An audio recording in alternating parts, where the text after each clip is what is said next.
Hey, on today's episode, I'm going to answer a question I recently got from an agent who asked me, John, what does the perfect week look like for a real estate agent in your opinion? Hi, I'm John Mikesh, and I share proven strategies that I use to grow and scale my real estate business. And on today's episode, we're going to jump over to my computer and we're going to dive into what does the perfect week for a real estate agent really look like?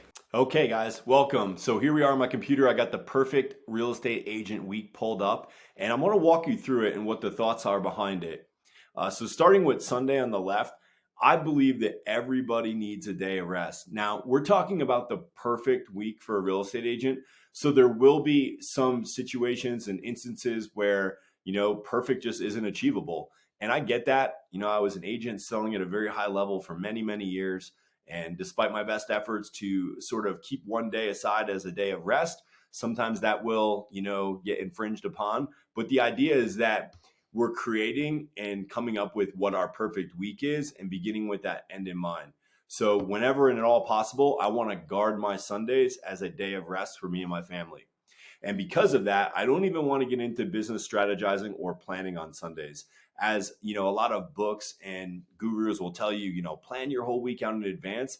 I actually like to do that Monday morning. So first thing Monday morning, planning that week. Now, I generally have a good idea of what that week looks like. And if I'm following a guide like this perfect week agenda, it's going to really simplify and allow me to get my planning done quickly and effectively.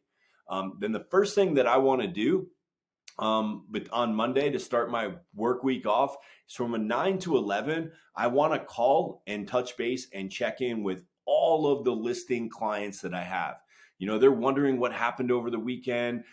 Come Monday morning, if they're not getting the results they want, they start to think you're not doing anything. So right out of the gate, first thing Monday morning, I want to make sure I check in with them. And you want to keep this up and make this very consistent. If you're not consistent with you doing your listing calls on Monday mornings, then what's going to happen is your clients are going to start reaching out to you on their time. Now, if you train your clients because you are consistent, you can call them every single Monday. And unless something major happens through the week or there's a problem, they should know that they're going to hear from you Monday and they can bring their question or their concern to you at that time.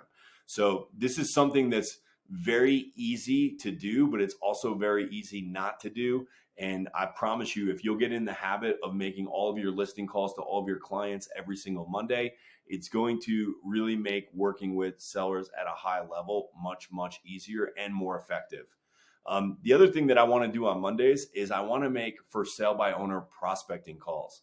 Now, if you've never done for sale by owner prospecting or you're not sure about that, I want to highly encourage you to add this to your book of business to generate more seller business. A lot of people will try to go for sale by owner initially, and they will give up after a period of time. So the way that you want to approach those calls is from a value add perspective. So treat every for sale by owner of, hey, I'm a real estate agent, I'm a professional, I have access to things that you don't have, I have experience that you don't have.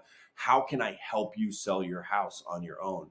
And if you'll really approach it from that standpoint of giving them the best that you can without actually obviously going out there and doing it for them, what you're going to find is that even by telling them everything that they need to know to be successful as a for sale by owner, because their property is not getting the exposure through the MLS and getting the exposure that we can offer as real estate agents, they're going to likely be unfruitful in that endeavor.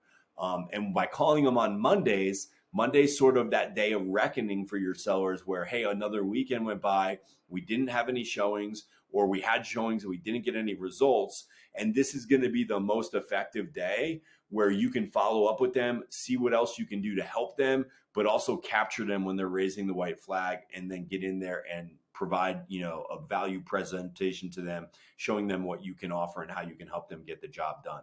So I really like for sale by owner prospecting. If you're not going to be doing for sale by owner prospecting, I suggest that you do some form of seller prospecting on Monday afternoon.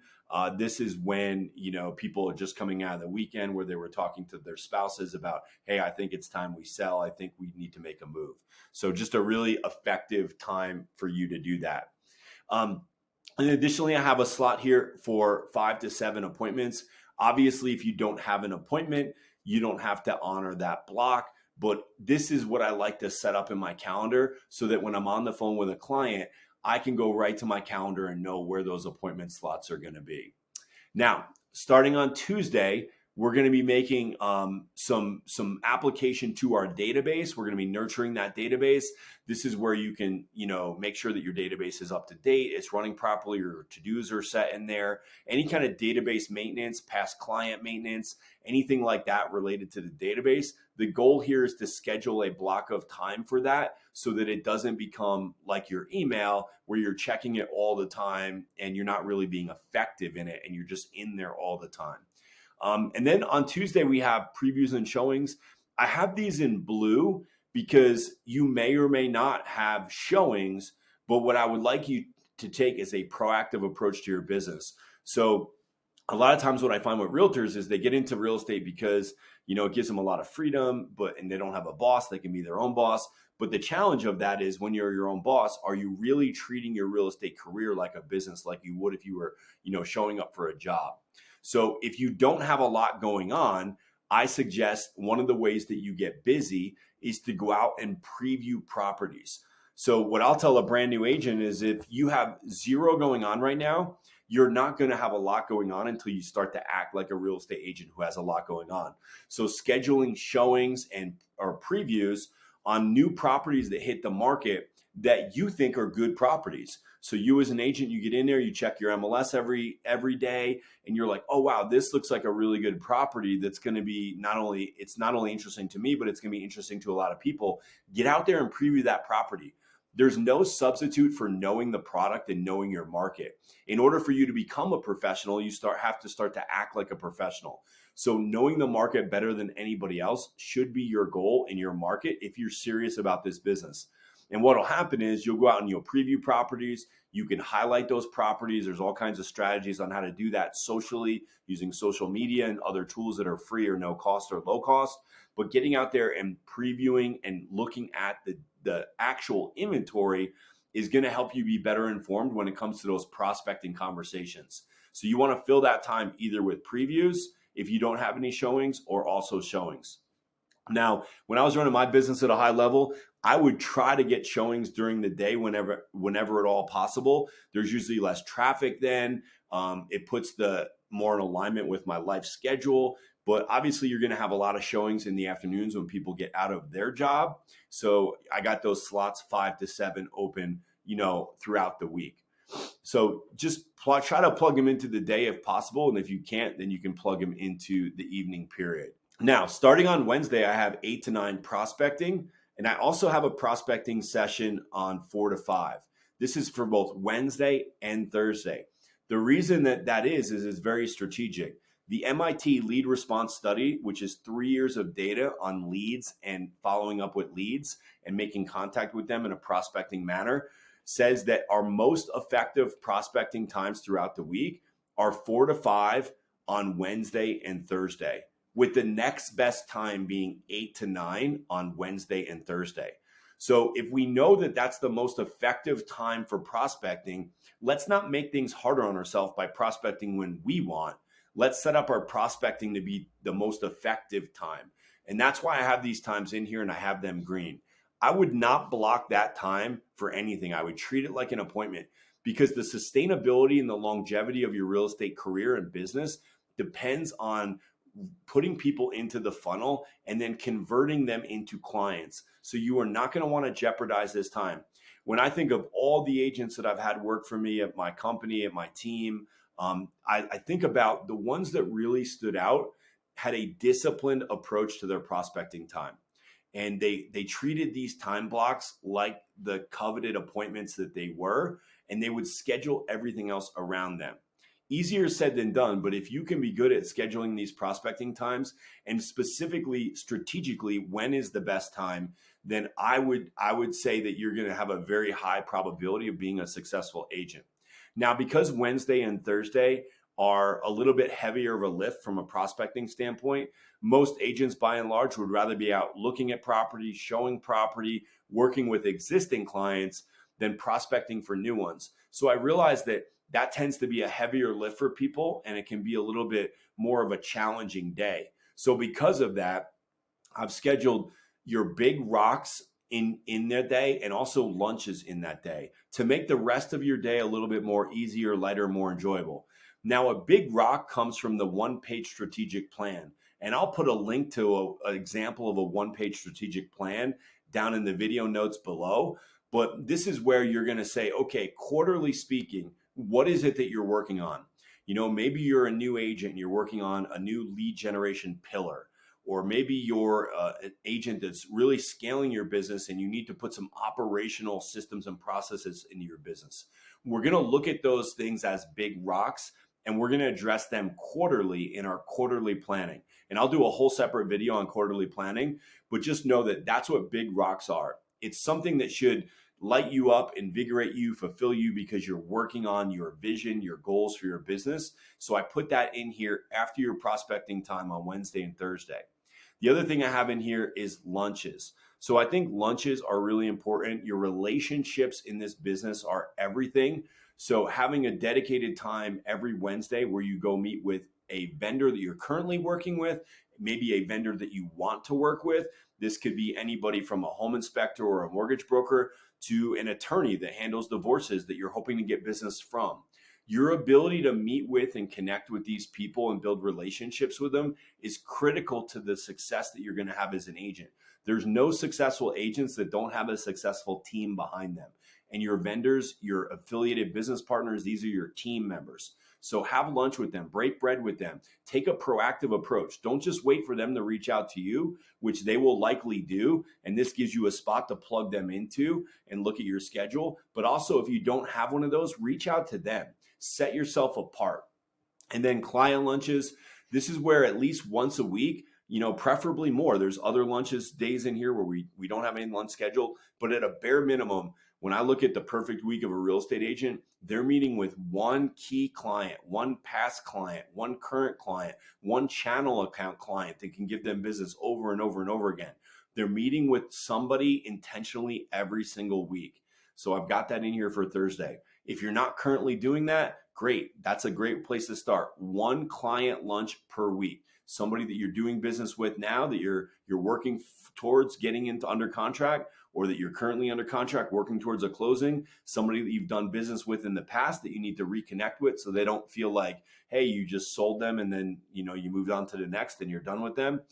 Nurturing your database of clients is going to be one of the major things that you're going to do to have a fruitful long career in real estate. It's going to help you, not always be generating new business, but nurturing business you've already had for those client referrals, those past clients that are going to do business again with you, so on and so forth. And then you got your prospecting in the afternoon and appointments if you have them. Now, back on Friday, we're going to go back into that database and we're going to do any cleanup we need to do there. We're also going to, work on our campaigns and our follow-ups and things like that. So that's what that's for. And then again, we have a previews and showings section here in Friday. Now, I find personally that Friday afternoons, you either have business scheduled by then or you don't. So come Friday afternoon, what I like to do and what I'd recommend you do is set that aside for date night. That can be date night with you and your significant other. That can be date night with you and your daughter, or you and your son. It could be date night with you and your mom. So be thinking family time here, something that we're going to look forward to, something that we're going to do for fun. Nobody likes a boring realtor. You got to get out there and you got to experience life and be more than just business all the time. And I think that having a date night on the calendar every week is a reward for the work that we're doing, and it'll allow us to go out and be a human being and just connect with those that we love. Also, if you're following this perfect week, you can get so caught up in the business and everything that goes into business that it can become all encompassing, and that's going to really hurt those loved ones in your life and not make them feel like the special people that they are. So make sure that you block out some time, be a fun person, do fun. On Saturday, guys, I've introduced a extra prospecting time. That's why it's not green. So it's not what I would call mandatory prospecting. But if you're behind on your goals, or you need more business, or you want to get ahead, I've personally found Saturday morning before lunch, you don't want to call too early, but 9 to 11 to be a very effective time to get people onto the phone that I haven't been able to get on the phone all week. So if I'm working a list of new clients or new leads that I have, and I'm trying to get in touch with them to disposition them and move them along the sales process, if there's people that I'm trying to get in touch with on those Wednesdays and Thursday prospecting blocks and I can't reach them, a lot of times I'll move them to a Saturday morning slot and I'll be able and be successful at getting a hold of them then. So 9 to 11, optional, extra. But if you're behind or you're not hitting your goals or you have people that you haven't been able to connect with, try to reach out to them then. It's been very effective for me. And then also showings and offers on Saturday.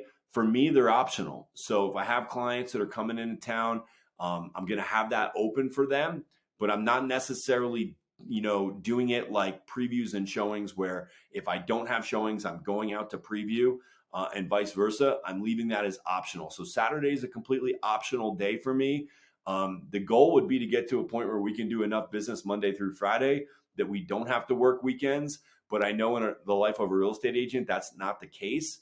And by and large, you're going to have appointments on Saturdays for your clients. But this at least gives you somewhere to plug them into.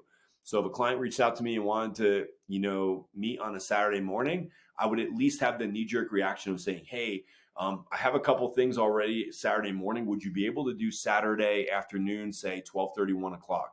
A lot of times they're like, yeah, sure, be happy to do that. But if you don't ask, you don't get. So I want to try to protect that Saturday morning time for extra prospecting if I need it. So this is what I would call a perfect week.